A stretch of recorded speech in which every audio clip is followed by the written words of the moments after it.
அஸ்ஸலாமு அலைக்கும். அவுது பில்லாஹி மினஷ் ஷைத்தானிர் ரஜீம். பிஸ்மில்லாஹிர் ரஹ்மானிர் ரஹீம்.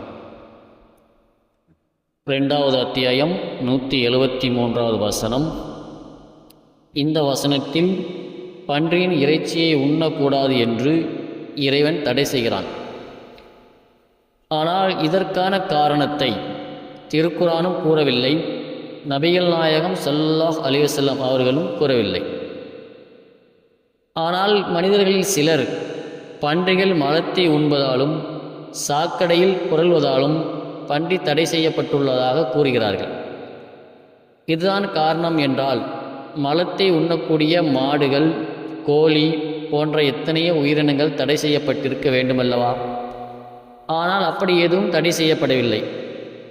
பன்றிகள் மலத்தை உண்பதுதான் தடை செய்வதற்கு காரணம் என்றால், பண்ணையில் வளர்க்கக்கூடிய சாக்கடையில் புரளாமல் மலக்களை திங்காமல் வளர்க்கப்படக்கூடிய பன்றிகள் அனுமதிக்கப்பட்டிருக்க வேண்டும். ஆனால் எந்த பன்றியுமே உண்ண அனுமதிக்கப்படலை எனும்போது பன்றியின் மாமிசம் மனிதனுக்கு தடுக்கப்பட்டதற்கான காரணம் இவையாக இருக்க முடியாது. இதற்கு வேறு பல காரணங்கள் இருக்கும். பொதுவாக உணவுகளில் அதிகமான கொழுப்பு இருக்கும்போது அது என்னென்னா மனித உடல்களுக்கு கேடு விளைவிக்கக்கூடியதாக இருக்கும். குறிப்பாக பார்த்தோம்னா இதய நோயாளிகளுக்கு அது பெரும் பாதிப்பை ஏற்படுத்துகிறது என்று மருத்துவர்கள் கூறுகிறார்கள். இதய நோயாளிகள் ஆட்டிறைச்சியோ மாட்டிறைச்சியோ ஆகியவற்றை உண்ண வேண்டாம் என்று மருத்துவர்கள் கூறும்போது,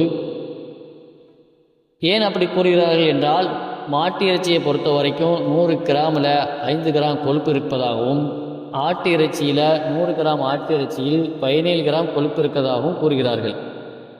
அதையே இதய நோயாளிகள் சாப்பிடக்கூடாது என்று வலியுறுத்தும் போது, இந்த பன்றியின் இறைச்சியை பொறுத்த வரைக்கும் 100 கிராம் பன்றியின் இறைச்சியில் 50 கிராம் கொழுப்பு உள்ளது. அதாவது சரிபாதி கொழுப்பு உள்ள பன்றியின் இறைச்சி நிச்சயமாக நல்ல உணவாக இருக்க முடியாது. அது மனிதனுக்கு கேடு விளைவிக்கக்கூடியதாகத்தான் இருக்கும். மேலும் பார்த்தோம்னா எல்லா கால்நடைகளுக்குமே வியர்வை சுரப்பிகள் இருக்குது. ஆனால் இந்த பன்றிக்கு மட்டும் வியர்வை சுரப்பிகள் இல்லை. மற்ற கால்நடைகள் உடல் அதிகமாக சூடாகும்போது வியர்வை சுரந்து உடல் சூட்டை தணிப்பதுடன் உடலில் இருக்க கெட்ட நீரை அது என்ன செய்யும், வெளியேற்றிடும். ஆனால் பன்னிக்கு அந்த வியர்வை சுரப்பிகள் இல்லாததுனால அதனால் 29 டிகிரி வெப்பத்துக்கு மேலே அதால் தாங்கிக் கொள்ள முடியாது. இந்த மாதிரி சூழ்நிலைகளில் அது தன்னுடைய வெப்பத்தை தணிப்பதற்காக என்ன செய்யும்னா சாக்கடையில் உருண்டு பிறண்டு தன்னுடைய வெப்பத்தை தணித்து கொள்கிறது.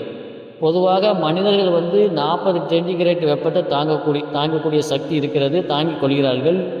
மற்ற கால்நடைகள் இதை விட அதிகமான வெப்பத்தையே தாங்கிக் கொள்கிறது. ஆனால் பன்றியை பொறுத்த வரைக்கும் 29 டிகிரி வெப்பத்து மேலே தாங்க முடியாது. அது தன்னுடைய சூட்டை தணிப்பதற்காகத்தான் இந்த மாதிரி என்ன செய்யுது, சாக்கடையில் புரண்டு தன்னுடைய சூட்டை தணித்து கொள்கிறது. மேலும் அந்த பன்றியில் நாடா புழுக்கள் அப்படின்னு ஒரு கிருமி இருக்குது, நுண்கிருமிகள் இருப்பது. அந்த நுண்கிருமி என்னென்னா, எவ்வளோதான் அதிகமான வெப்பத்தில் நாம் அதை போட்டாலும் அந்த புழுக்கள் என்ன செய்கிறதில்ல, சாகிறதில்லை. இதன் மூலமாக பன்றி இறைச்சியை சாப்பிடும்போது பன்றி காய்ச்சல் வரும், மூளைக்காய்ச்சல் வரும், மஞ்சள் காமாலை காய்ச்சல் வரும், இதய வீக்கம் உள்ளிட்ட 66 நோய்கள் பன்றி இறைச்சியை உண்பதால் ஏற்படுவதாக மருத்துவ உலகம் கண்டறிஞ்சிருக்கு.